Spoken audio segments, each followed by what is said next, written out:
Sorry about that. One more try. All right, so getting ready for the 10-day video challenge. I'm also going to go over, I use Stories That Sell, which is a video challenge matching with writing that converts. So these two pieces kind of go hand in hand, and we're going to be playing with these concepts back and forth as we go through this training as well as the 10-day challenge. And so I'm Steph Ritz. This is me. I'm a writing coach and marketing pocket Yoda. Pick up your phone and dial me whenever you want. Play with product design books. That's a workbook that I wrote.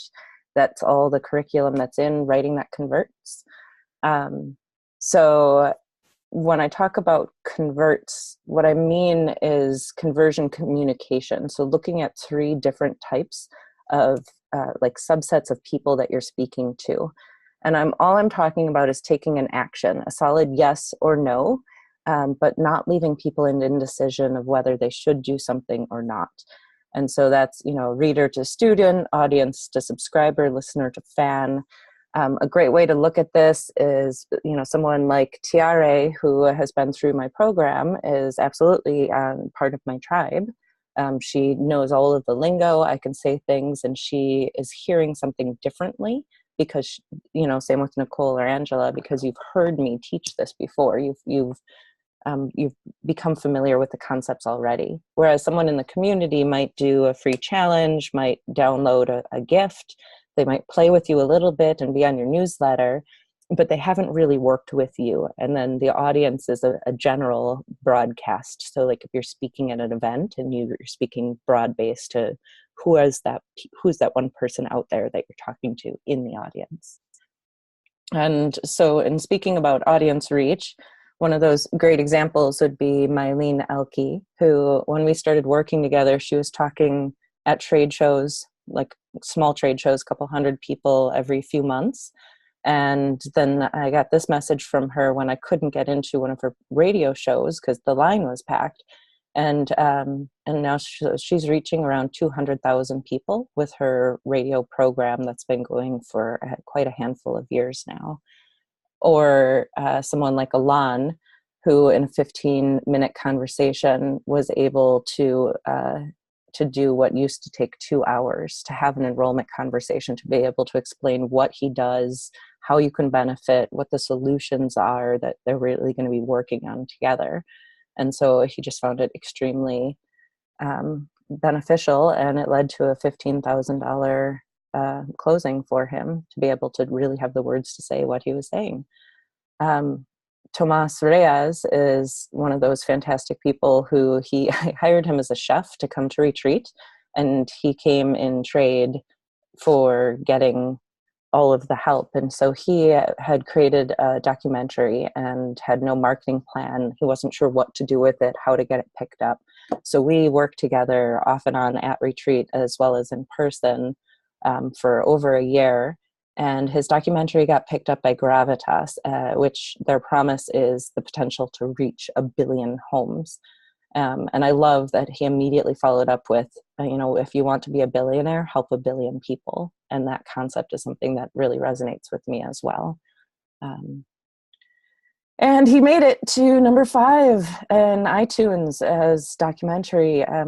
I would have to look up what for, but it was like top documentary number 5 back when he first launched it. I'm not quite sure where it sits now, but that was beyond what he thought he was looking for.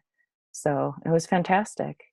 Oops, looks like that repeats. So what I know to be true, as well as, if you want to be a billionaire, help 1 billion people, is that you really have to show people who you are, what you do, and what you're offering in a way that they can understand the value you deliver.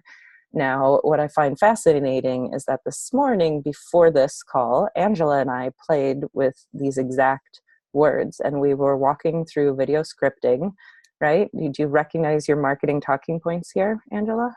I do, yes. Yep. Yeah, so it was going over, what is it that we're here to do? And so she was doing these sets of 5 marketing points. It was, who are you? what is it that you're doing? What are you offering? How can we understand this? What's the value, right? And so Hmm. we were just And then a walking call to through. action. Yeah. Yeah. So it's something that we think is something very simple, and the reality is that every point that we want to make can be looked at from this sense. So some things about me that you may probably don't know. Back when I was a freshman in high school, I was approached to start a gay straight alliance because I was in a diversity club, and they couldn't get it started as their own, but they wanted me to start it like as a subgroup of this. And so it was approved. And at the same time that we created this gay straight alliance at my high school, another friend of mine, she was one of my best friends in childhood, she reached out to this publisher and got cases of the books delivered. It was a collection of short stories. And the signature one, Am I Blue, is, one day he wakes up and all these people are different shades of blue. And it's, what if you can't hide your sexual preference? What if you were wearing it on your skin? Um, and it was a pay it forward, either give it to someone else to read or get it in your school library. Looking back, find out that it was one of the first 10 gay straight alliances formed in the US and sparked an entire movement that is now very typical in every high school. Or, back in Girl Scouts, these 3 badges here are ones that I designed, like visually drew out and designed myself. So for someone who still says I don't do graphics at all, that's kind of been proven to be the opposite. When there's hundreds of people that have earned these badges. I mean, I was so involved in Girl Scouts. I was there for 10 years. One earned the Silver Award, which is that little pin in the center. It's like the same, pretty much the same level as the Eagle Award, and you get scholarships to schools and whatnot. And they even made me, because I did so much volunteer work, they made me a permanent name badge. So, those are fun little things, but it really shaped who I am because I was designing programs back as a kid. Not surprising that it's still what I'm helping others do today. High Times is in there because I was a caregiver for 11 years for my grandma, and she had an autoimmune disease, as well as 3 strokes, which is why I was taking care of her. And so she fought every day between choosing to live functionally, and not feel the arthritis pain from the severe arthritis that she had, or to just be drugged constantly. And it was a fight, and she chose to be in pain a lot. And so she was exploring other options. Well, when you go into organic cannabis as medicine, at the time that I was caregiving, there were no standards, there were no lab tests, there was nothing that was happening in that realm. And on top of it, she had a shellfish allergy. So when you grow organically, whether it's tomatoes or cannabis, shellfish is one of the main additives in the soil. And if it's not being processed properly, it can carry through. So I have a shellfish allergy. I can occasionally eat tomatoes and get a scratchy throat from it, right? It's something that I'm aware of just as well. So as a caregiver, I don't want to give her something that's supposed to be medicine and could kill her. And so I was picked up to write with a man, and it was all about vegan organic gardening, and it was published as that High Times 420th issue centerfold. And they used it to launch High Times Medical and to bring in lab testing as standard for all labs and to change the industry where it was. So those stones in the center there were all stones. The 3 white ones were my mom's: patience, choice, and passion, 3 things that she valued very highly. The other 4 were given to me right near the end of her life, and I've taken them to heart to inspire strength and reflect grace in all that I do. And so I use those as like promises and guiding points for me to move forward.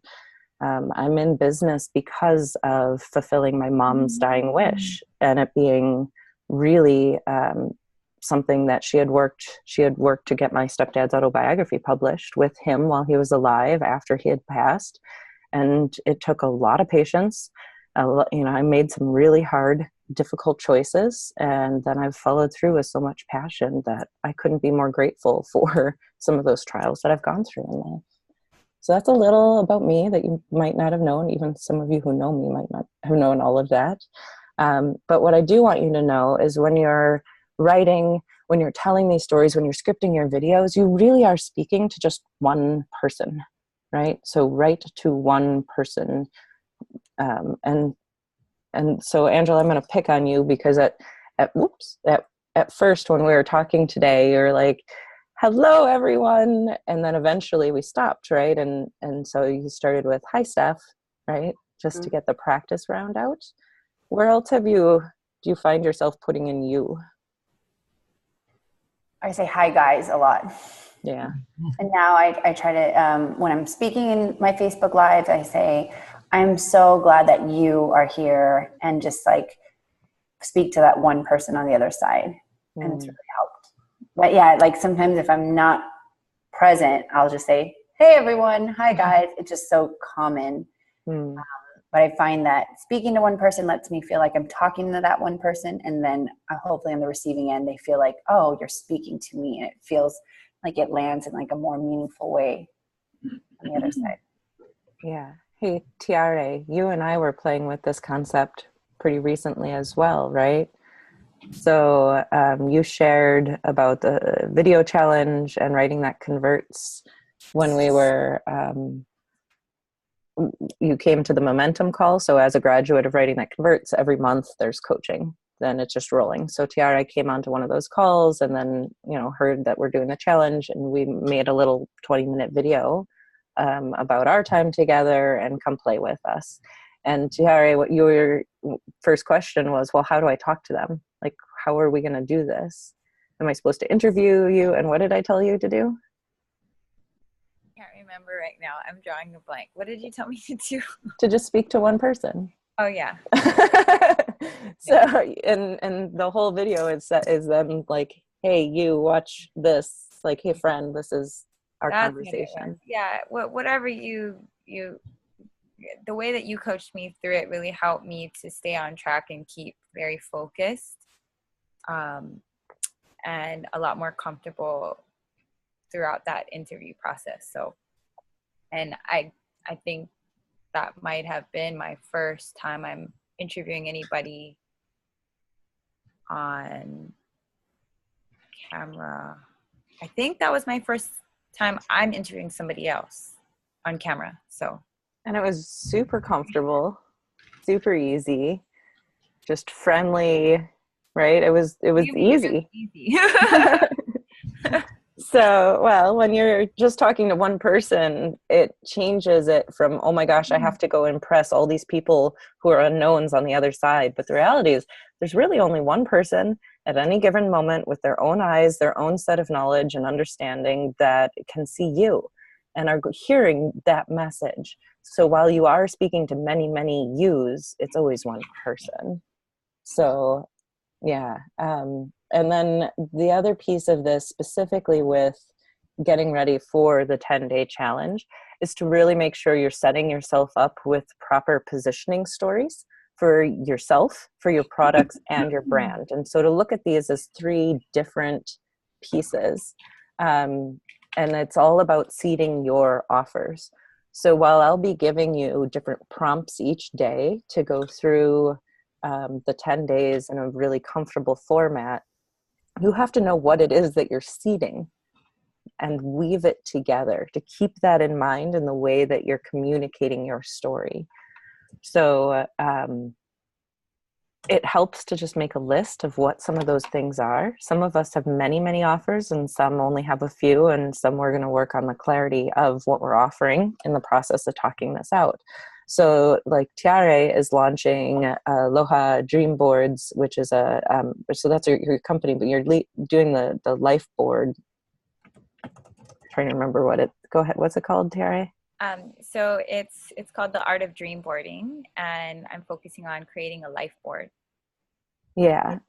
And Angela is in the middle of launching my women's leadership program. And then I have a monthly women's circle that I host. So I have those 2 things that I could see the offers. Anyone else want to share what you would be seeding, playing with? Leila, are you seeding your book? I have a few things. My next piece, I think, is to take stuff from the book into an online course, which is not fully formulated yet. Okay. Yeah, the material's there, but not much else. Yeah. So you do have a website, correct? Yes. And so for now, it would be seeding, go to this website and generally learn about you. Um, yeah, I guess. Yes, definitely. Do you have like an interview or a stage talk or a video that you could lead people to as well to learn more about you? I have a few interviews on there with Eva from Yoga U and a book talk that I've given. You know, there's a few video things already on there. Fantastic. Yeah. So looking at setting those up to go learn and to get the longer, because we're going to be looking at making 2 to 5 minute videos, very short Yeah. ones. And so Yeah. those are almost the call to actions to go learn about the rest of this information as well. Yes. Yeah. Yeah. So, all right. I like Take care, 2 to Nicole. 5 minute video. Bye, Nicole. So, so there are, while I saw you shaking your head like, I don't know what I'm going to set up. There's nothing to set up. The reality is that you have all of these blog posts, these videos, these interviews, different pages on your websites that you can create a list of what do I want to direct traffic to? What do I want people's eyes to go land on and see? Hello, Debbie. And so while it might not be as specific as in Angela and Tiare, who are in the middle of launching a program sequence because they're life coaches and this is what they do in their big cycle of things, for you it's what is going to educate your audience the most in order for them to understand your credibility. Thanks. Yeah.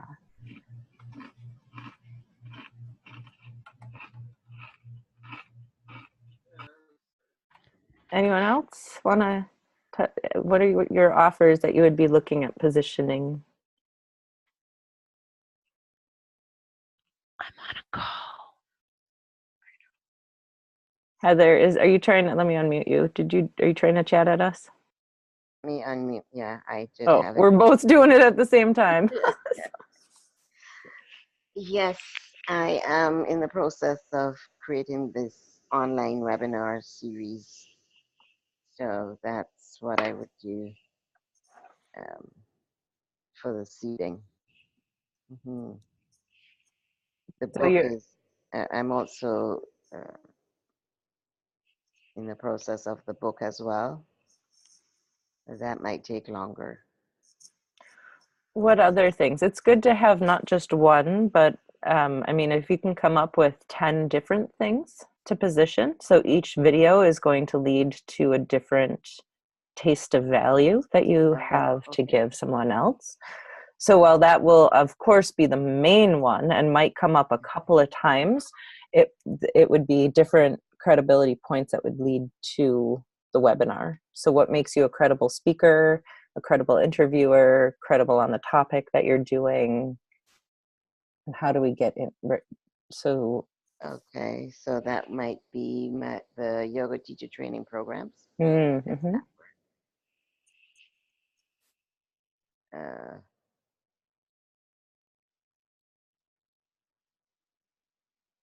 So within that, there's there are many workshops that lead to that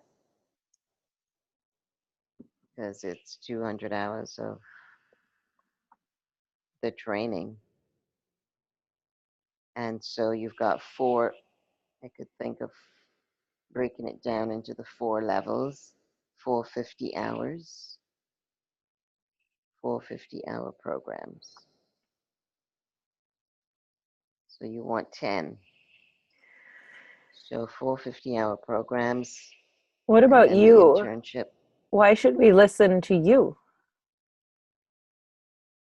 Oh, why should you listen to me? Okay. All righty. For sure. I just celebrated a big birthday and I look probably 20 years younger than I am. So that's a good feature. I will believe it. Yes. So rejuvenation. Um, I've been practicing for a long time the yoga and meditation and Ayurveda, and it has certainly made a difference in my health and the way I feel and the way I look. So that would be a good thing to seed Yeah. rejuvenation. I've also worked with young people in different yoga for the youth. Would that be moving away from myself? No, I think that is, as someone who spent, while I was a caregiver for 11 years, I spent 18 years working with children. It's actually what my degree's in, is to be an elementary education teacher, with language arts and a writing minors to support it. So I understand that while it's not exactly what makes you an amazing yoga therapist, it's what makes you a really good teacher. So the person that you're working with can understand it, or the person that you're training. So as someone who works with children and specializes in that space, it shows a piece of patience, of understanding learning needs, right? At least, like, Okay. that's when you evoke child, it's educating the next, right? Okay. It's raising the next generation. So it's any of those emotions or pieces that come with it. Okay. Yeah. And also, I've worked with individuals with a cancer diagnosis. Hmm. I mean, the And lists are going to go, I mean, they can go on and on. 10 okay. is, once you start this, 10 is going to Mhm. seem really simple. And all of a sudden you're going to be like, wow, there's so many different life experiences, different educations, degrees, trainings, Okay. just different things that have come in. Yeah. Okay. So thank you. Mhm. Anyone else want to play with your topics, your seating, before we move on? Stephanie, I'm just to clarify, you're saying that depending on the number of areas of involvement that we each have, that we'll be looking at creating a little video for each of those areas. Like for me, the book, online courses, a webinar, live workshops, YouTube So videos, stuff like that. So I'm not saying that you necessarily need to go out and create a video for each one of these. The Yeah. idea is more that I keep like on my whiteboard, I dedicate a corner where I keep a list of these different things that I'm going to want to position at Okay. one time or another. I see. And Okay. so when the prompt comes up, you can look at, think about the stories that come to mind, look at your list of the different things that you want to position, figure out which one's going to be the best one, because you have the prompt that matches the list, right? So it's Okay. almost like a plug and play, you take it as it will, or what's higher priority. So for those that are launching something right now, they're very specifically trying to make a video about that launch. Whereas for something that's coming up later, it might be an idea of, I became an expert, so that's why I'm looking at turning my book into a course, like for Leela, Mm-hmm. who it's not there yet, but it can get there. Um, Mm-hmm. so Okay. so it doesn't matter that the course isn't created yet. It's almost seeding what's going to happen next year in your business, which can Okay. be And just what's as what's viable. Mhm. yeah? And what's a prompt? You gonna There's explain that? different so the entire 10-day challenge is going to have a prompt each day, a Oh, question I see. Okay. asked. Okay. Yeah. So Okay. hello, Debbie. The lingo. The lingo. Yeah, the lingo. So I've run these challenges, 4, 5, 6 different, I don't know how many challenges I've done at this point. The first one was a 30-day, I ran a handful of 30-day challenges. I found that doing a 10-day challenge is a better format for most people. And then I run it Monday through Friday. So it's actually longer than a 10-day window, but it just works better for a lot of people's schedule, and then gives you the freedom, and there's some bonus play on the weekends. And so every single challenge every day has a prompt.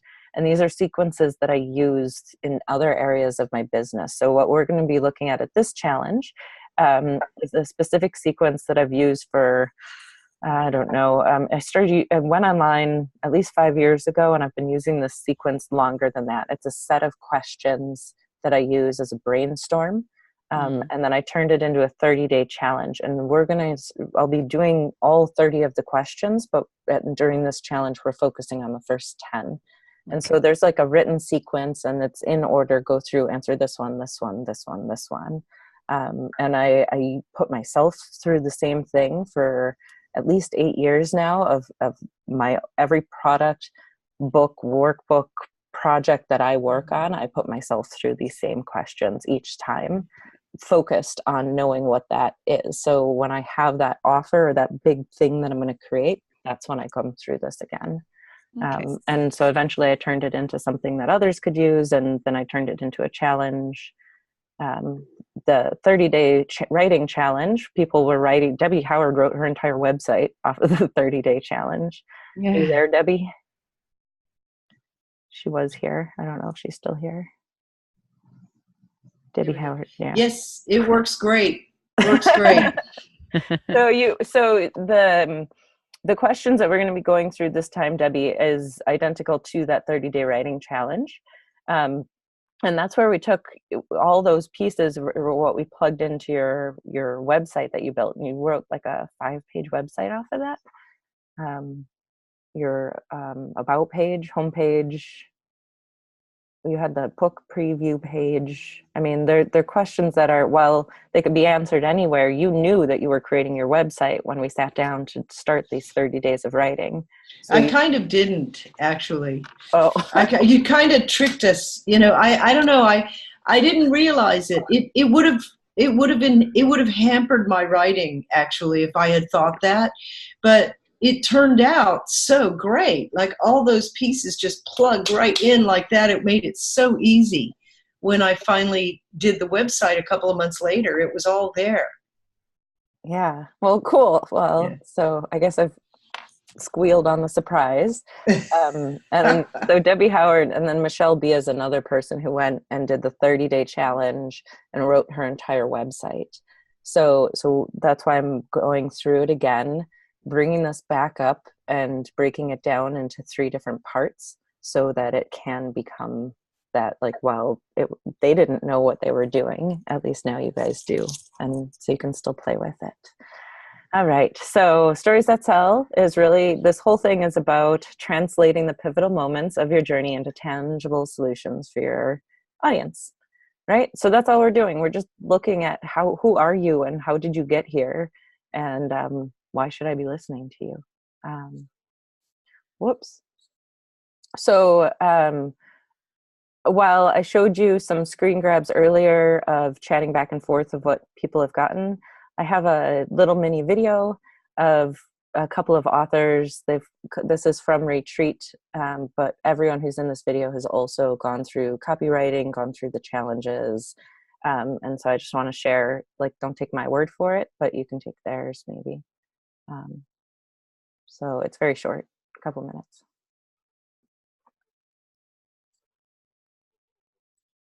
Can you hear it? Is it not sharing? Okay. Yeah, I can't hear it at all. Okay. Let me try this one more time.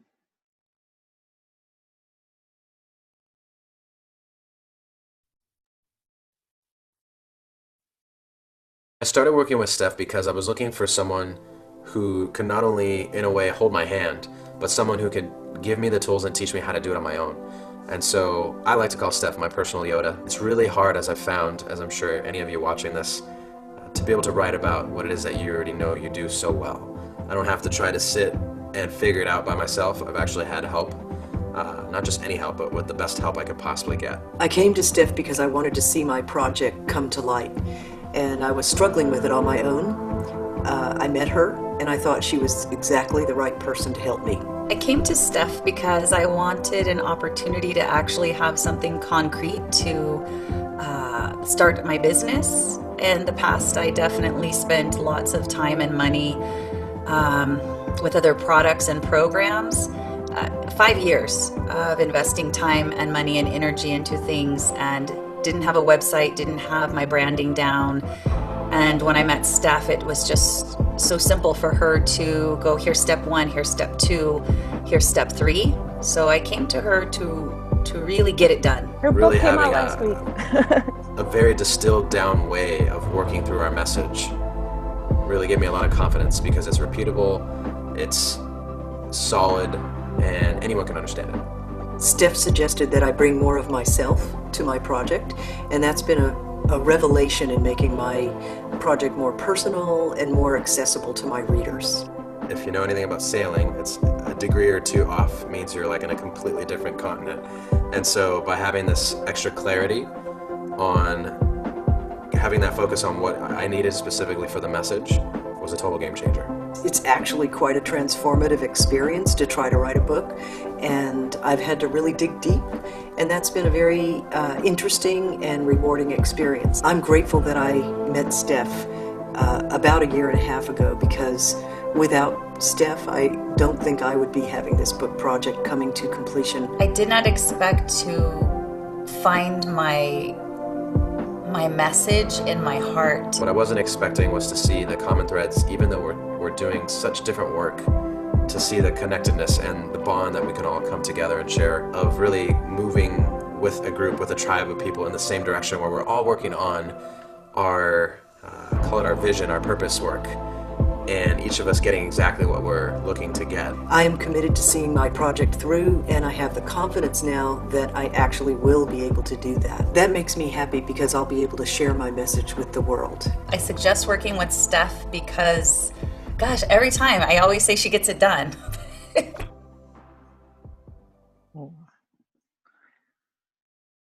All right. So those are all authors doing their thing. Michelle's book just came out like a few days ago. And Debbie's starting into final edits here coming up. I just got a chunk in, so super exciting and fun that Debbie's here on the call with us today. So really, this is about growing your business with integrity. Nicole Diavola said it really, really well, though she's already popped off. She posted something last week talking about how working with Steph is like the slow food movement. It might not like it, while traditional marketing might be faster, Steph Way gets it done at a higher quality without the indigestion.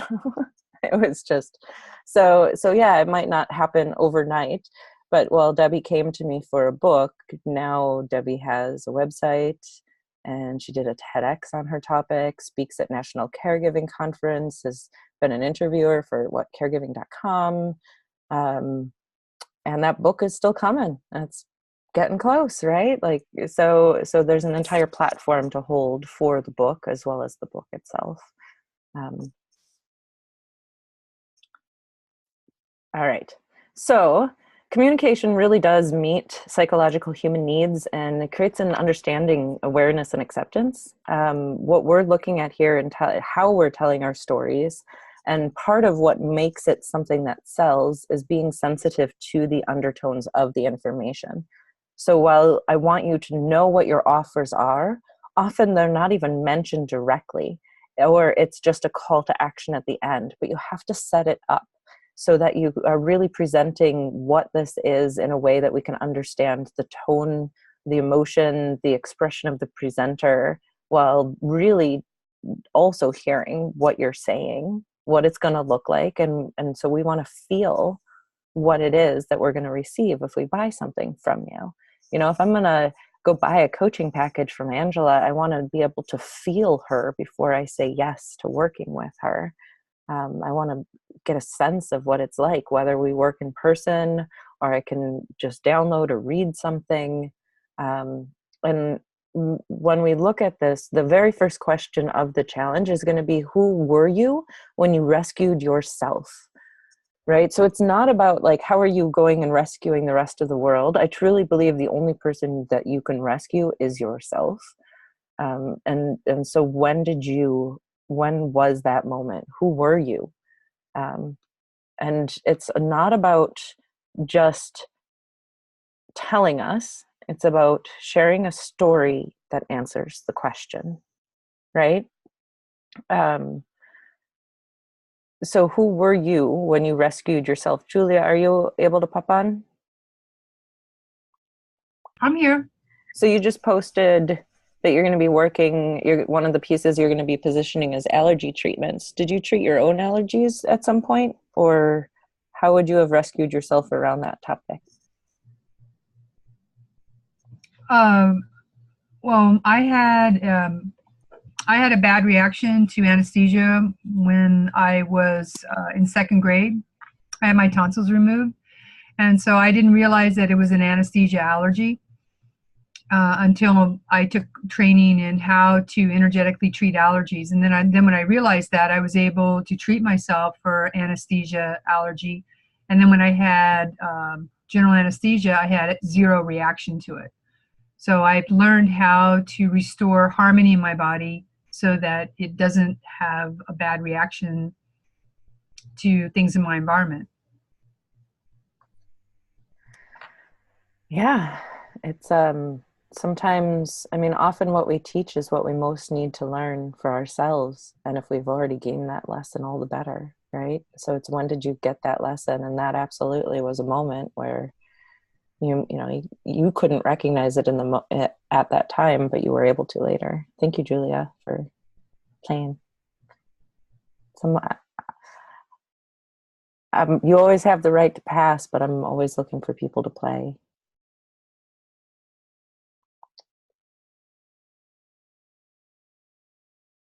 You're welcome to unmute yourself and play. I want to know who you were. Who were you? How did you end up in this line of work? I'll go. Sure. I'm Tiare. Before this line of work, before doing dream board workshops and coaching, life coaching and business coaching, I was, I'd hit a rock bottom point where I was going through a divorce and I had no direction on or clue on what in the world I was going to do next in my life. I felt like I lost a sense of identity, a sense of purpose, and any sort of motivation to be healthy or happy. And I was just in like a really lost space until I discovered dream boarding, and then that led me to creating a more clear picture of what I want in my life, and it helped to empower me and helped me to attract all of my dreams, actually to really discover my dreams and then create this amazing life that I now live. And so I went from lost to discovered. Cool. Thank you, Tiare. You're welcome. Okay.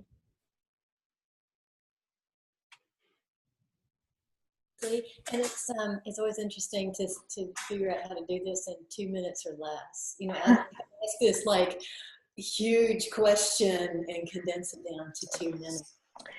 Lee, that's a really good point. So that's why I want you to start looking at what the offer is, what it is that you're seeding, and why I say for every big project that I do, I go back through the same sequence of questions, whether it's rewriting a website or a new product page or a book or a workbook or whatever it is. As long as it's a large project, I go through this over and over and over again, because each question they're specifically written to have an easy 10 answers for each person. But what you're positioning is how you're going to choose which story to tell when. And some of that's just priority of timeline of launches and what's going on in your business, or what story really wants to come forward. Yeah. So thank you, because that's on purpose. Well, if I had, when I did the 30-day challenge or the other video challenges, these questions change. In other words, for that very reason, but also because of where we move to and who we are. So like to say, who were you when you rescued yourself? So like I could look at today in a way that I rescued myself within the last year.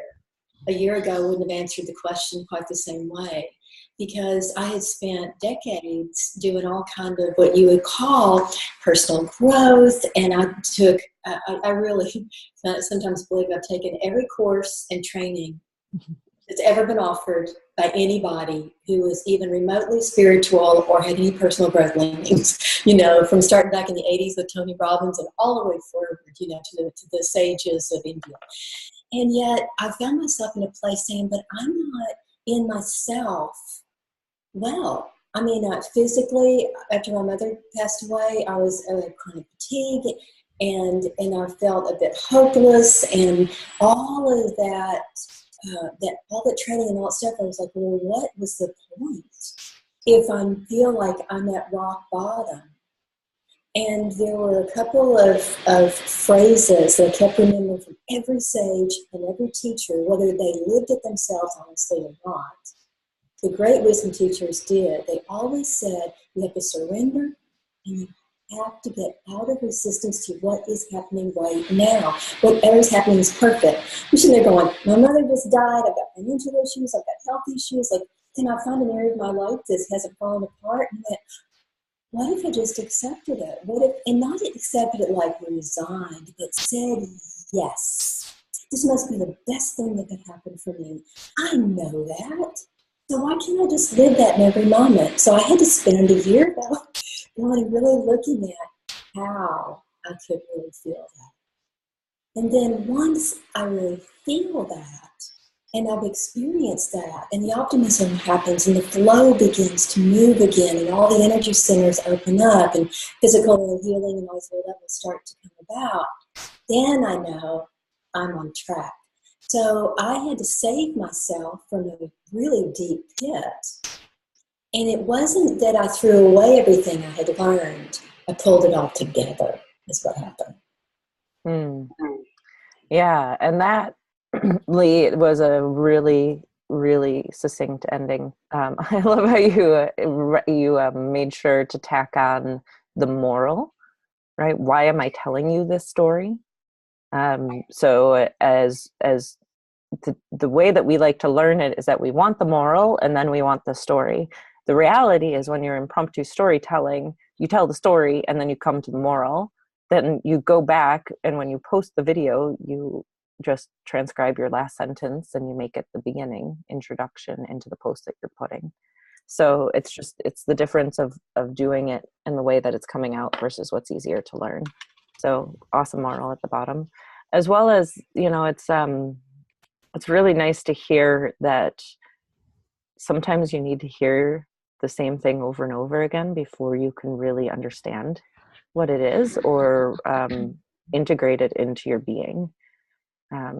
Right? So I at times feel silly for repeating myself, and I have to tell myself the same thing sometimes to get it really into my mind. So thank you, Lee, for playing.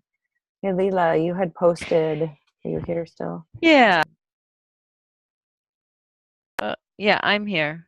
Cool. Yeah, this conversation is helping me kind of hone the answer to that question, which is when I was a kid, I had to do everything myself. Like I had to figure out everything myself. Like I wouldn't listen to my parents or anyone else. I always had to do it by myself. And I realized I kind of got off track with that. I became a massage therapist and a yoga teacher and a yoga therapist and a yoga yoga therapy trainer. And somehow it became about me doing something to someone, or it was I had more information than they did, and so I was the authority. And then I got really sick for a long time, as I shared with you, and I was probably about 7 years into the illness, and which totally devastated my life and took me down to ground zero. And I had this machine and that therapy and this practitioner and this supplement. And I was just I remember exactly. I was preparing for a training, and you know, which I had dragged myself out of bed to do, and I just thought the thought just struck me: what if this is my life for the rest of my life? Like, what am I going to do with that? And then very shortly after, I realized that, you know, I have been doing my healing like I've done everything else in my life. It's something that I do. And so the realization was that I had to make space in myself for healing to happen, because on some level I really got it that I'm already healed. And that only comes by me taking responsibility for my own healing, even if I still have to go to practitioners and do these therapies and take drugs or whatever, but I have to be involved in it. And that kind of shifted how I worked with people and how I taught my trainings, from one of um, authority um, authority to this real horizontal communication and honoring the information of each individual. And you know, that's what yoga therapy is all about. But I think that was the point that I saved myself when I when I realized, you know, um, healing isn't about doing. Healing is about shifting consciousness and perspective and allowing healing to happen. And I didn't know how it would happen. You know, opening a space for it to happen however it's going to happen. We don't know. Yeah. I mean, if, I mean, Leila, you told me a little bit of that story before, but when you hear it from that sense of that, the moment that I recognized that it was the mindset or the perspective that I was stuck in that was keeping me stuck in every other way. Mm-hmm. And because it is such a huge piece of the work that you do as well, right? Yeah, So and that was a turning point. That was a turning point in my healing. Like from then on, I started to heal. well, I'm sure you could even go on from that to talk about when you've seen that turning point in others that you've worked with too. Mm-hmm. Yeah. Mm-hmm. Yeah, and that's what I strive in my work to share with people, that it really is up to them. And if they understand themselves on all levels, on a physical level, on a mental and emotional level, on a spiritual level, then that's what healing is. And it's not always physical. Mm-hmm. Yeah. Cool. Thank you, Leila. Mm-hmm. Heather, okay, so it's a speak up as you want. Heather, I see your hand up though, which is kind of, I've never really played with. So I'm going to put your hand down. You can chat away. But guys, just unmute yourself and pop, well, ladies, mute yourself and pop on whenever. Yeah. Okay. I was playing with the buttons because I did not know what they all stood for. Yes. All right. So my challenge was having dizzy bouts on 2 occasions and being taken off work onto sick leave for about 6 weeks. And it was only, I had been meditating a lot, and it was only when I came to discover Ayurveda, or Ayurveda discovered me, that I then understood about the importance of the physical body and not just meditating. And so then to make lifestyle changes, incorporate more asana practice, that I brought myself back to, I rescued myself, as the question is. How did you rescue yourself? Through new information and a change of lifestyle. So that is the essence of my story of how I rescued myself. Thank you. I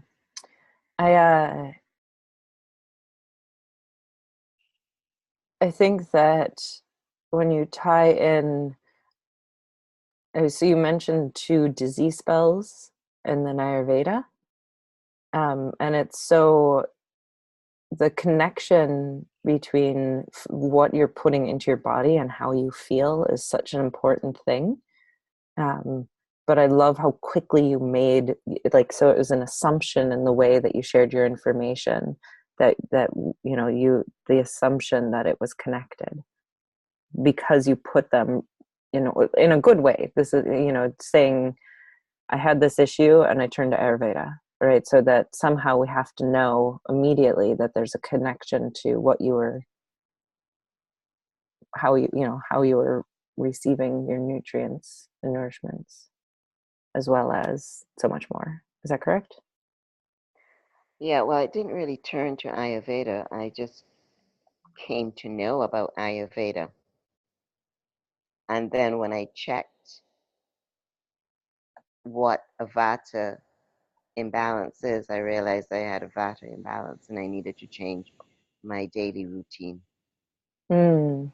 And I needed to change the style of meditation. So I understood the importance of grounding and not flying up somewhere in holy places, but to be very connected to Mother Earth. Mm. So it's less about food and more about lifestyle and the type of meditation, and paying more attention to the physical body. Ah. Uh-huh. All right. So definitely a place to take that so we can hear it, because my brain made a different leap. Right. So yeah. there, assumptions, and I've done it before. So I wrote a chapter in a collaboration book that's coming out pretty soon here, and I remember the mentorship students that were in my program at the time all got to see completely transparent my writing process of, like, here's an idea, here's the rough draft, here's the finished draft. And when I put out that rough draft, some of the feedback I got back made it instantly obvious. They're like, well, if you cut this, then it would say this instead, and that's what you meant, right? And I'm like, no, that like changes the entire everything. That's not the history of what happened. So it allowed me to see where I was making those assumptions and where their leaps of thought based on their, what they've experienced in life led them to believe. And so it's handy to get that feedback and to know, because for someone who's not as familiar, right? Yes. Cool. Yes. Thank you. Thank you. Hi, this is Joanne. Hello, Joanne. Hi. Before I started publishing my own books and books for other people, I was procrastinating for about 7 years to even put my content together. And then I went to a spiritual development program, and we were dealing with incomplete cycles of action. And so that was my assignment. I put it on my list of incomplete actions. And I set up action steps to get that first book done. And this was like in 2007, because I knew I was divinely assigned to write 2 books in 2000. And so in 2007, I finally started putting it together. And then I published my first book in 2008. And I had it published through a company. And so when it came time to do my next book, I didn't have the money to do that. And so I did one of those, go into the office store, like do a Word. I did it in Word document and went to the office store and had it printed out and everything. Everybody thought it was a calendar because it was 8.5 by 11, when they first saw it. And then I learned about a self-publishing platform. And once I learned how to do that, I redid the second book. And then I fell in love with the process. And then I started publishing the rest of my books. And I went on to publish 5 more of my own and about 12 for other people. And so it was just very liberating, and I realized that, some people don't have the support to even, bring their ideas to life. And so when I wrote I wrote a book, a how to self-publish book, because I noticed that people were asking me for information and, not having an energy exchange. And so I said, well, I'm going to write a book step by step to show them how to do it themselves. This way they can either choose to hire me or they can do step by step and do it themselves. And so that's what I did. And now I'm working on an online course to support that as well. So you have a lot to position. So I don't know if you're aware, but at least what I've heard is that statistically people sit with their book concept for 9 years before it's actually come off the shelf. So if you got one out in 8, you're still ahead of the curve. And then how quickly the others come after that. So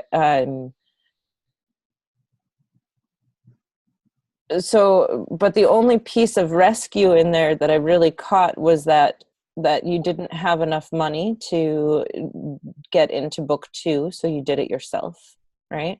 Right. And so I also so you just like glossed over the whole story by just telling us that. So there had to have been something that shifted between book 1 and book 2 that circumstantially made it different for you. Yeah.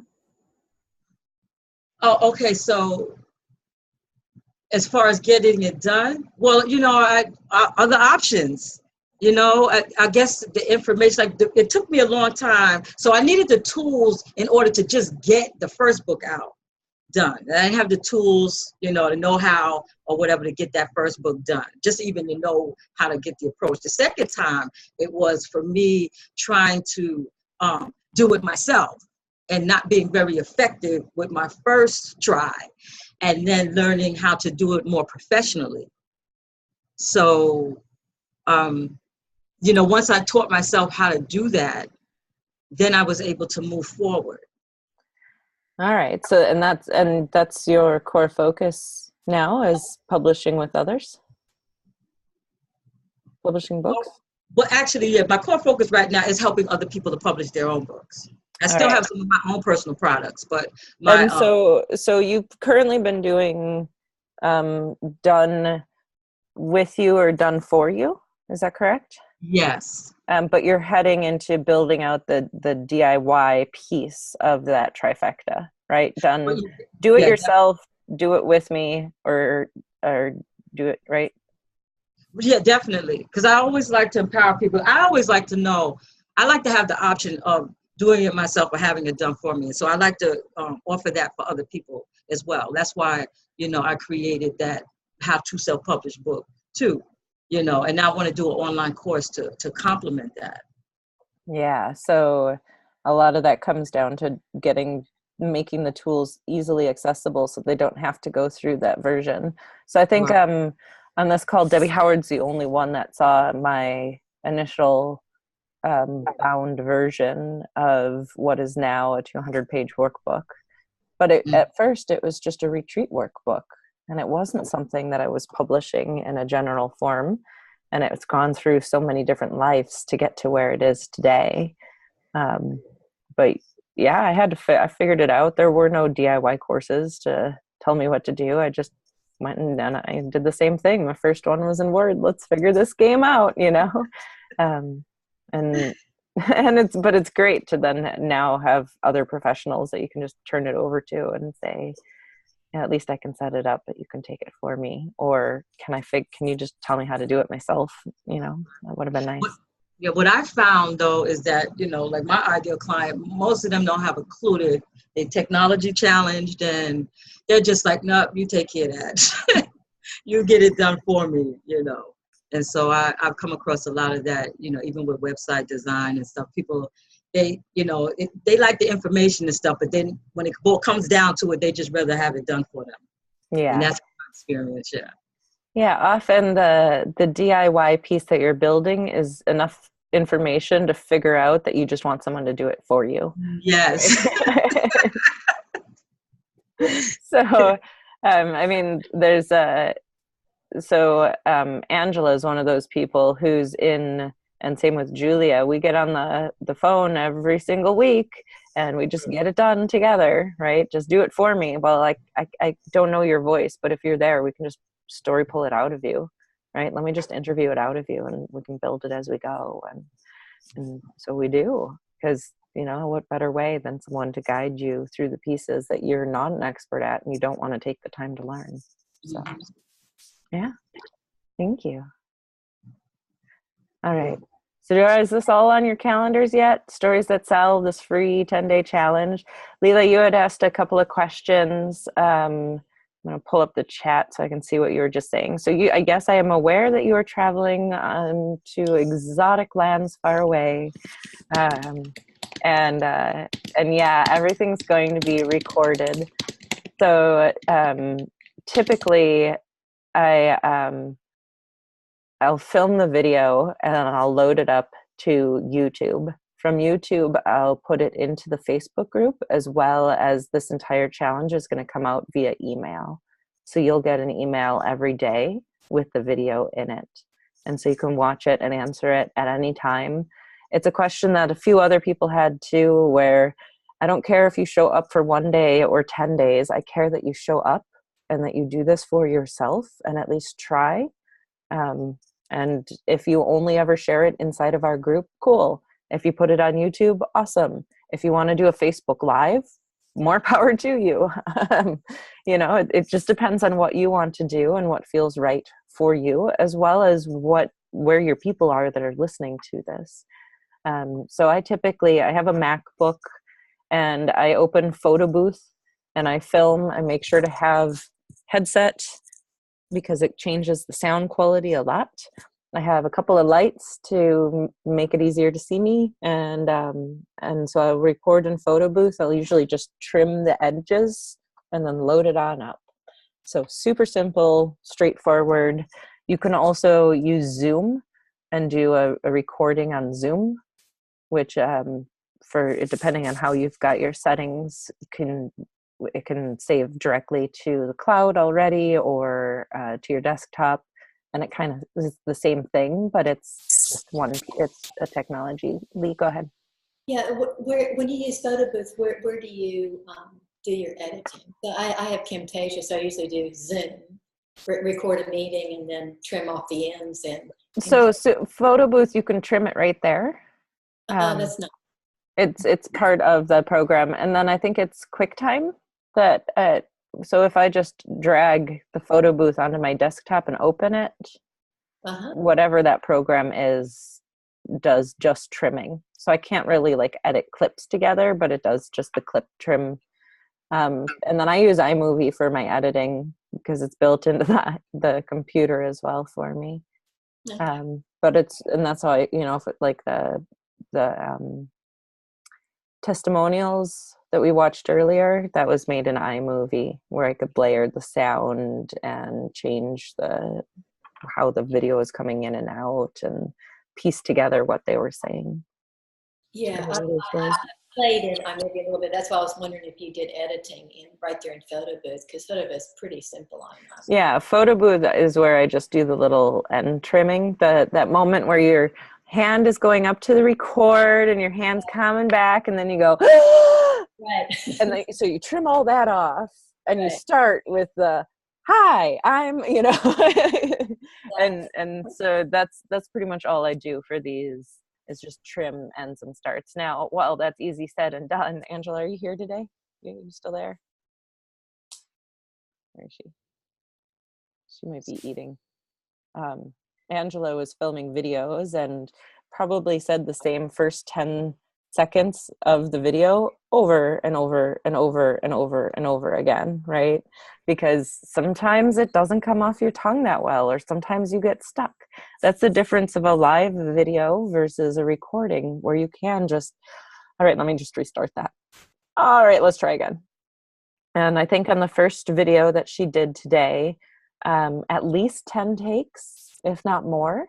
It was less than one. It was a 40-second video, so she had to get her words really succinct, spot on, to say everything she needed to in less than 60 seconds, because she was filming it for Instagram, right? The second video was about 1.5 minutes, and I think it took her 2 or 3 takes. So it really just depends, and she does a video every single day right now as a Facebook Live, and she's comfortable on video and did the last 10-day challenge. So You know, it's okay to give yourself a little ramp up and a try, and shook it off. And at one point we put out some essential oils and, you know, like, do what you need to do and drop into the space. What I have a bumper sticker from Yogi from Sitar, I think last year, and it says, "Drop and give me Zen," and it's sitting on my mirror, but I look at it as, you know, drop into your heart space, find your Zen, and then go hit record, right? So drop in, give me Zen, now let's go. And so it's just a way that I always take that moment just before getting on video. So thank you, Debbie. Have fun. I'm excited to see what you'll create in the next challenge. I don't know if you're already gone, but yeah. Do you have questions at this point? There's only one more thing that I want to share, and that's your heart message. This is what I'm asking you to do, is to just share your heart message. So when you look at an artichoke, these pieces right here are actually called the choke. And so this is in order to get to, so every single leaf of an artichoke has a taste of value. If you're going to look at your business in this analogy, right? And so every piece that we take off, every video, every blog post or newsletter, there's a taste of something in there. And once you have all those tastes of values, then you have to remove the choke before you can reveal that heart, the real meat of the message and everything that's there. And so that's a lot of how I look at storytelling, these storytelling challenges and building business is you have to be willing to get rid of that choke and show us your heart. And that's pretty much all I'm asking of you in this challenge. So this is me and an albino redwood tree called the ghost tree. And I was a ghostwriter for a long time. This tree lives in symbiosis with another tree, so its root systems are connected, and it's pulling the nutrients out of the ground, clearing and purifying the heavy metals. It's one of the super, super rare trees out there. This is in the Avenue of the Giants. Not a single local I'd ever met had actually seen one. They thought they were, I mean, we've heard of them, but they'd not seen them, and I was led straight to one. So anyway, cheers. And I'm going to take this off, and then we can chat for a little bit. There's all sorts of great questions, and let's see. Stop sharing. Hi, everyone. So that was a lot coming at you. I'm assuming that a lot of it is familiar, and some of it's just a reminder, or maybe just a slight perspective shift. There's nothing extremely novel in what I've shared, but it does take that reminder. So someone like Tiare, who she's gone through Stories That Sell, she's gone through Writing That Converts, and yet the first thing that we do when we hop onto a video is, you're supposed to speak to one person, right? So these are things that we come back to over and over and over again and come up regularly. And I even at times I have to remind myself, because I'll find myself talking to us. And I'm like, who's us? Is it you and me? Or is it like us, the world? Or is it, you know, so who's us? And when you can keep it specific. Now, this isn't how you would write a research paper, obviously. This is very much a video copywriting scripting. And so it's a different style of communication than is traditionally used for all types of marketing. So a handful of you have been through this stuff. A handful of you are brand new to being here. And I wanted to make sure to leave some time or to talk about more of these concepts or to see what's coming up for you. And Steph, what is the link for inviting somebody else to come in?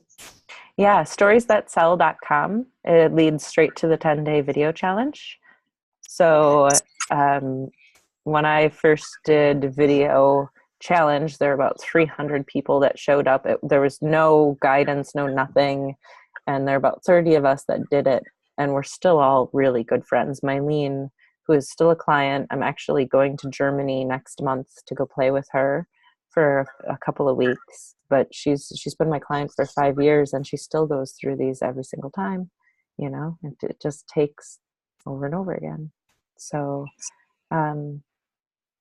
but she shows up every time too, and keeps it, you know, we keep each other accountable to what we're doing, and we're still there for each other. Or Christina Laskar is someone that I met online 5 years ago, and I ended up moving kind of sight unseen when she's like, so I was looking at moving anywhere in the coast. She's like, well, you know, if I buy a coaching package, you want to consider moving here? And I was like, sure. You're an hour between the two largest groves.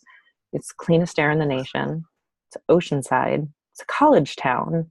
So there's like people and things happening. Sure, let's go. Right. And that's how I landed and where I live right now. And just because it was put into, I'd always wanted to go to the Redwoods. It was on a dream board that I'd created when I was a kid. And how is it ever going to be enough to just go on a vacation here? So I immersed myself. Right. It's not surprising that I've then led a handful of retreats bringing people to these redwoods. Right? I do love them. So yeah. So there's going to be a lot of these stories coming up. For those of you that are still on this call and listening, if you want to get a sneak peek or the quick start version of the challenge, it's at stephritz.com/success. So there's no link, there's no way to find this on the site. This is typically when you say yes to working with me on a one-on-one, and we're going to do some large project, and you pay, this is the page that it leads you to that says, go start with these quick start videos. And while we're only going to be looking at a piece of it, and the questions are stretched out a little bit differently, I set these up to be 3 different either brainstorms or meditations, or instead of as individual questions, to really start looking at your own stories from a different perspective.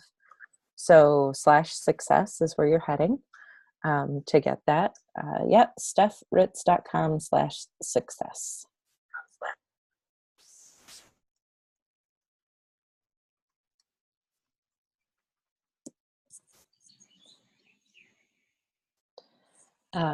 And so while I will be trickling out all 30 questions again over the next few months, we're starting with 10. And that's also a good way to look at the whole set and sit with it before we start picking it apart into the pieces. So are you saying that we could watch the 3 videos that are on the success page to get an idea of kind of how?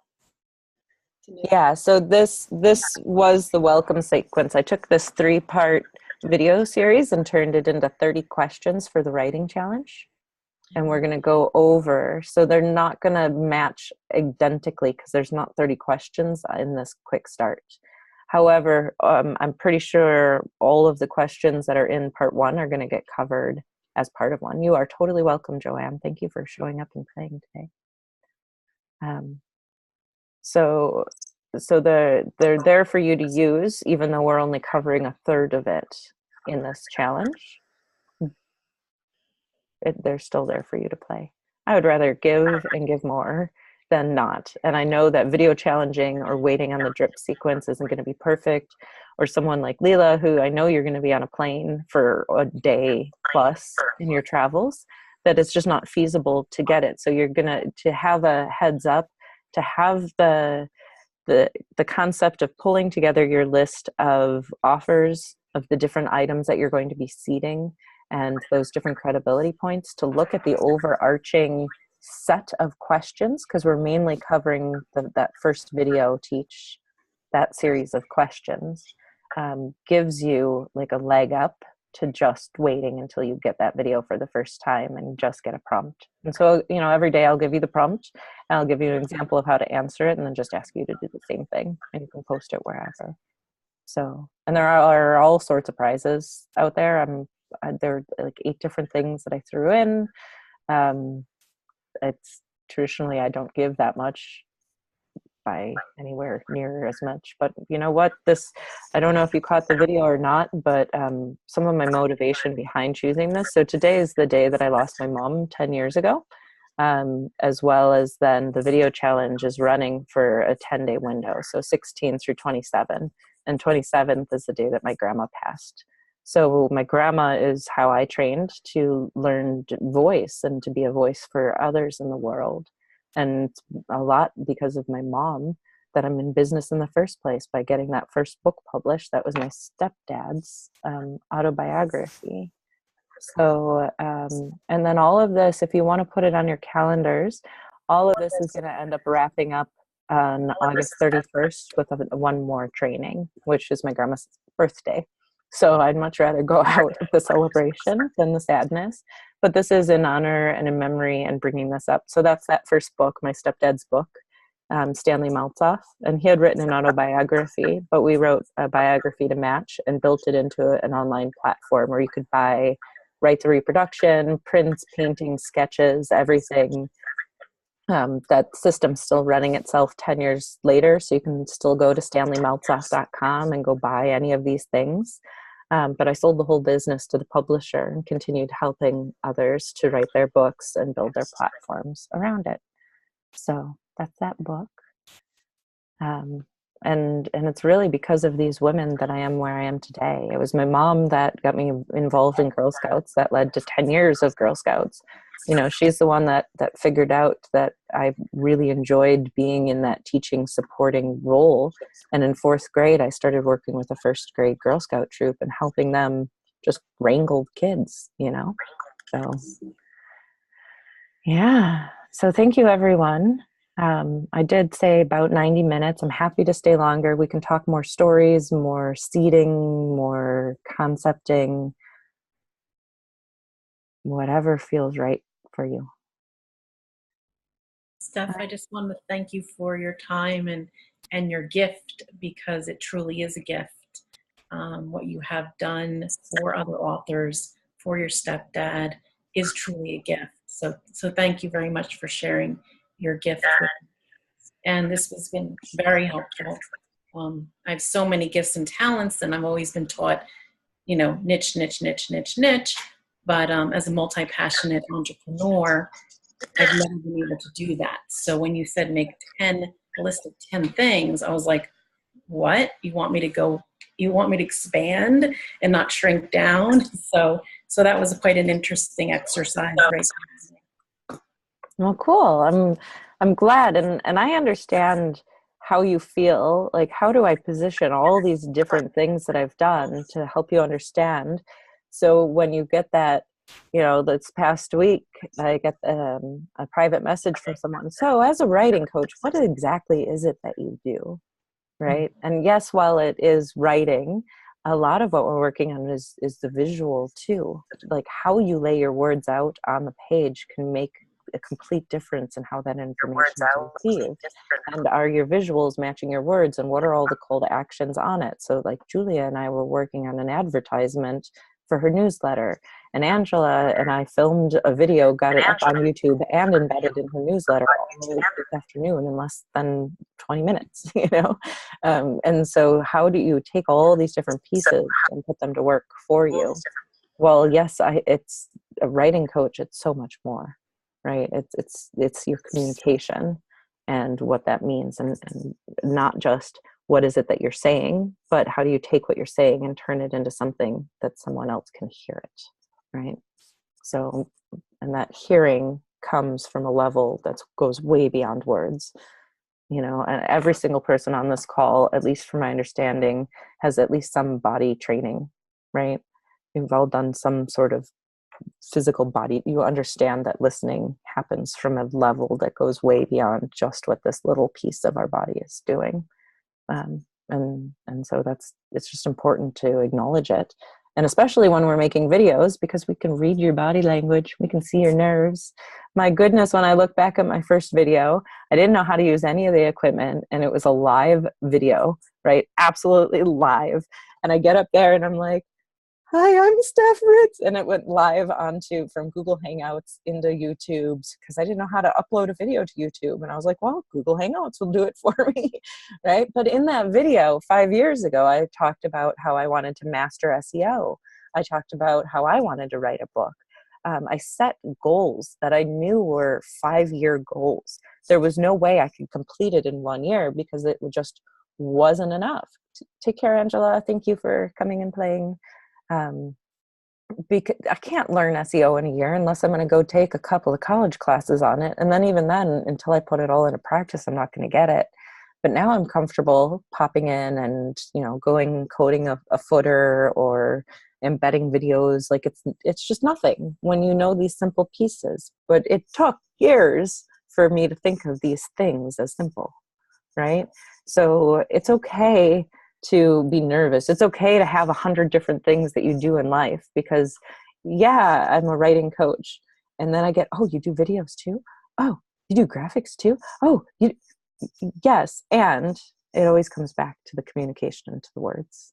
So if you're going to go create an advertisement that's visual, you have to have the right words on it too, right? If you want your Facebook advert to convert, you need to have the right words calling them as well as the right image. So how do you put all of those pieces of you together? That's a lot of what we're looking at, Laura. So fantastic. I'm excited to hear all your 10 different areas. Yeah. Yeah. How's this feeling? Scary? Overwhelming? Do you think you can handle your first video now? Where are we at?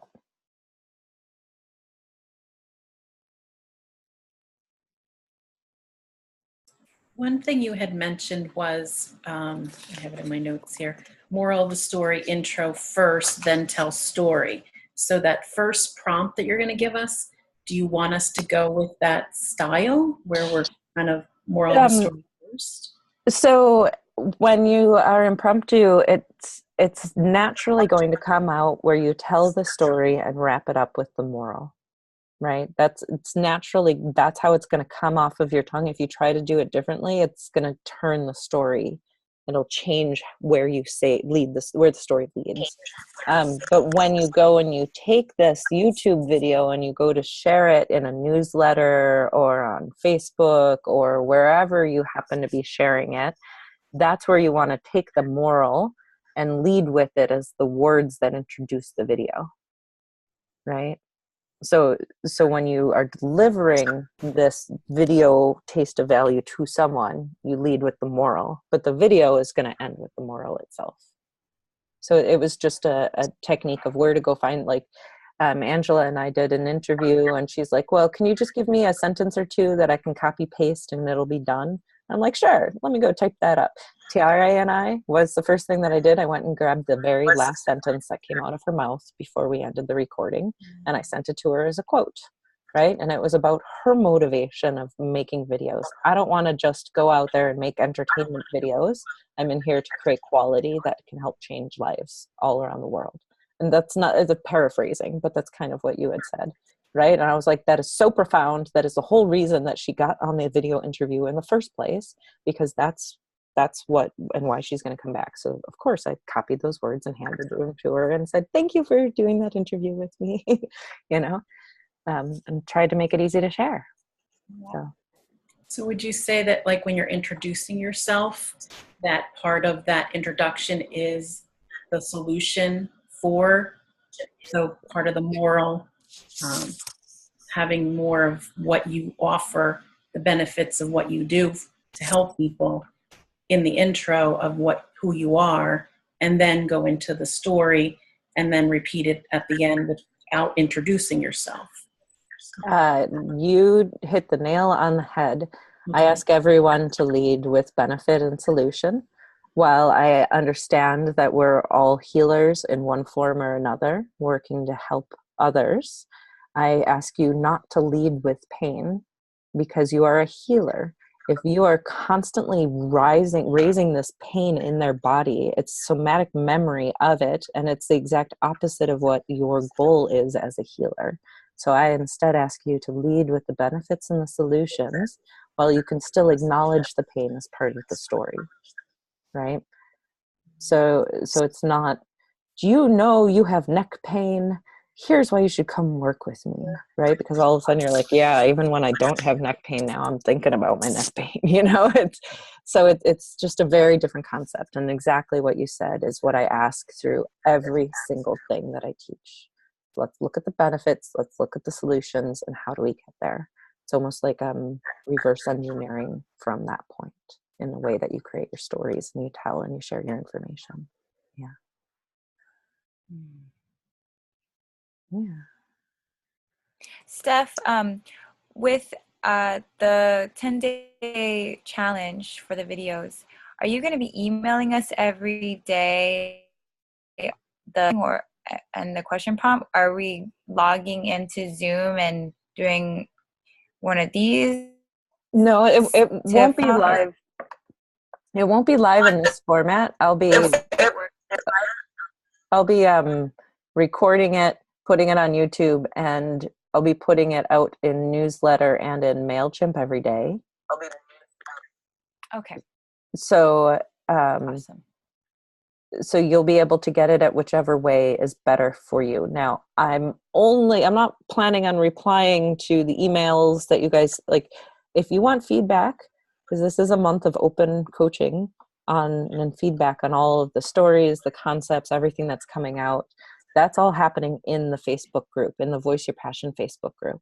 So when you sign up, it'll lead you straight to that group to say, go get in this group. So if you want any of that support, but my commitment is that if you do it, I will watch it and I will give you commitment for everything that's posted. This is why I don't run a 30-day challenge anymore, because I did the 30-day writing challenge. I didn't put a cap on words, and I spent like 40 hours that week for that entire month, 40 hours a week, just reading and commenting, because it was open coaching and I made a commitment. I had no clue what I was getting into. No wonder they were able to write their entire websites. That's what we're starting again. I'm just breaking it into 3 smaller chunks because that's what I can handle personally, you know?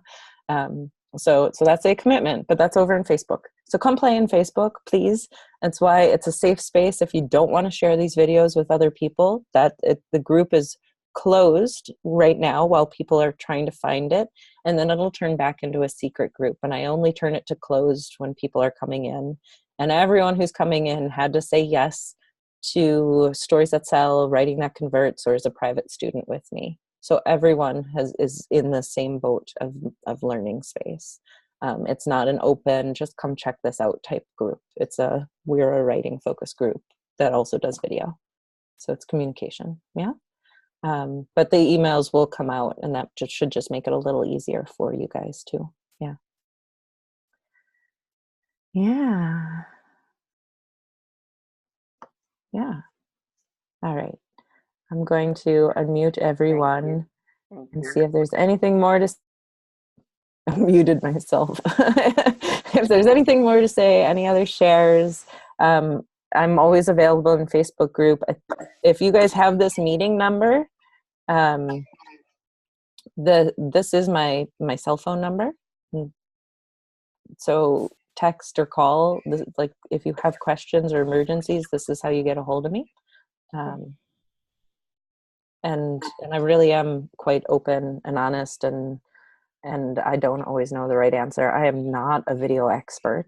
However, I sat down one day and started filming, and I know that I could put off filming for months. And so these challenges are as much for me to sit down and do what I know I should be doing. You know, the only person I'm going to shoulda, coulda, woulda is myself. And so I'm going to create an accountability container for myself as well as for all of you to come back and do this too. So thank you. Oh, I got almost everyone unmuted. Some of you I can't. Oh, Julia, we must be hitting the button at the same time. All right. So thank you all. Any other final words? Thank you so much. And thank you so much. Come play, and I'd love to see your videos. And if that's not comfortable, then at a minimum, I hope to see you on the 31st for some more totally different free training than this one. Yeah. All right. Thank you, Heather. Thank you, Lara. Thank you, Terry. Thank you, Lee. Thank you, Joanne, Julia, and oh my gosh, Life Fit Yoga. I forgot your name. Mona. So thank you all. And yeah, are you all already signed up for the video challenge? Yeah. Oh shoot, I don't think I signed up. All right. I got to go into that website and sign up then. Yeah. And and then if you haven't invited an accountability buddy, please invite like 3 or more. I usually try to invite personally 6 people when I go, because then usually one of them will actually do it the whole way through with me. So I just try to find whoever's gonna, and this is a very specific type of communication built for a specific purpose. It's all authors, speakers, entrepreneurs, all healers. This is not by coincidence that everyone here has that as part of their business. So so if you're looking for who would be a good fit, those are the people that would help or maybe be best supported by these questions. So yeah. And with that, I thank you. Question. What? Go ahead, Thierry. Oh, yeah. If you have a minute after, I have a question. One of my girlfriends who I really want her to do it. The issue is she might not be allowed to create a Facebook page under her name because of her agency that she's with. Well, So she doesn't need a Facebook page. You mean like a personal Facebook profile? Yeah, in order to do the video challenge, because you have to post it up on Facebook, right? Yeah, just you don't have to put it up to the public. You can post it just to the Voice Your Passions group. Right, but if she doesn't have a Facebook, she doesn't have she doesn't have Facebook at all. She has a fan page Facebook, but she doesn't even run that. And well, that's what I'm saying. You don't need a Facebook page. You need a personal Facebook account. Mm-hmm. So when you log in, you, Tiare, are coming to play in the group, not Aloha Dream Board, right? Does she have that personal account, or it's being run for her as well? It's being run for her, so she doesn't use the personal account if she has one. But so basically, is there another way that she could participate if she can't do it through Facebook? Is what I'm asking. Getting the feedback, that's where it's coming from, because it's the only way, and the way that I give the feedback is to try to help everyone with their videos, not just the person that I'm commenting on. So if you want to work in conjunction with her and do double posting off of your account, where one's Tiare's videos and one's her video or something but to get the feedback, it's all on Facebook, so we can work as a community. However, this challenge isn't to teach me about who you are. It is a challenge to go support everyone else. So she could be filming these videos and never want to share it to the group and still participate through. Oh, okay. So whatever's going to work the best, but if she wants the feedback, that's where I'm at, and that's where the community is. So got it. Thank you for that. Yeah. I get that Facebook isn't for everyone, and yeah. it's kind of hard to run a group. I haven't found another platform I like better at this point to run groups off of. So. And Tiara, just to jump in from a technical perspective, I have a lot of celebrity clientele, and sometimes they'll create a Facebook profile that'll have the word, I'll just use my name as an example, Laura Gonzalez's Crew is the name of the profile. And then that way it could be a virtual assistant that's utilizing that profile, or she could be using it, and then the agency, it's hey, this is my crew, this isn't me. And then she's in Steph's group room. It's a closed group, which turns secret, and then she's not posting on her profile as her. So that's another way around it. A lot of my celebrity clients will do that. Yeah, I've had, when I have Facebook profiles for my pen names too. Yes. Right. So I run a different Facebook for one of my aliases. So is that creating a brand new account, but just saying her name and then crew? Yeah. So Laura Gonzalez Crew. So instead of Gonzalez, it'd be Gonzalez space Crew is the last name. And then that's CREW or GROUP? I couldn't hear. Oh, Crew. CREW. Got it. Crew, like Got it. team. Okay. Or you could put Laura Gonzalez's team, whatever works for her. I've Or she seen can have an a lot of alias. them where they'll put in a middle initial in one and they won't put in a middle initial in the other one. I've seen there's a lot of different ways, specifically when you're using Facebook so heavily for business, where they create the second one that's only like actual friends and family, right? Or that is something that they can operate under, but isn't quite their name. So where Jason becomes Jay or something simple in that sense. It could be her pet name, whatever her pet's name is. She could make it that and put a picture of her pet as her face, and she's good. Oh, okay. That's her alias. That's but it's not pages. It's got to be a personal profile in order to get into the group.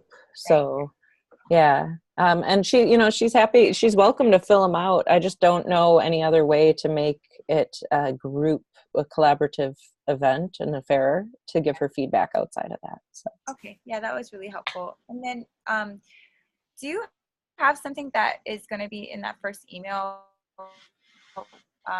Get us prepared on strategy on like what we really are going to want to talk about on. There's going to be probably so many things that could come up for us that we would want to talk about. Well, yeah, that's why we're creating that list of the 10 core things that you would like to seed. So this is the training that you're asking for. Okay. This is we just 10 things that we're going to seed. So when we started the call, were you on the call when I don't know if you came on during it or at the beginning, but we looked at like come up with that list of the core things by the when you look at what is it that you're going to seed, and then you just, so you can do more than 10, but at least 10 different things that you're looking to seed. So then each day when it's that question, the first who were you when you went to rescue, you can just pick and pull which story you're going to. So that is a lot of that setup in order to get you straight, as well as then making sure that you at least have the sound. So. Got it. Thank you, Steph. When there's more strategy to it at this point, it gets so customized based on what you're sharing, what's coming up, and what the sequence is looking like for your next couple months. So, right. Yeah. And Tiara, we need to schedule one more call soon here too. So we'll get it out. Looking at strategy. If you want to have that call before your video thingy, so you know, but it sounds like it might be after the video to look at the strategies of which course creation when. Yeah. Yeah. I get to figure all that stuff out. So cool. All right. Well, thank you. Tips. Of course, anytime. I'm always around. So, anything more? Are we good? Give some wave goodbye. Thank you, everyone. Thank you. See you later. Nice to see you, Laura. See you. Do you guys know each other? No, but welcome to the West Coast. I love it. Thank you, Julia. Thank you, Laura. Bye, everyone. Bye, Tiara. Bye. Sorry, I'm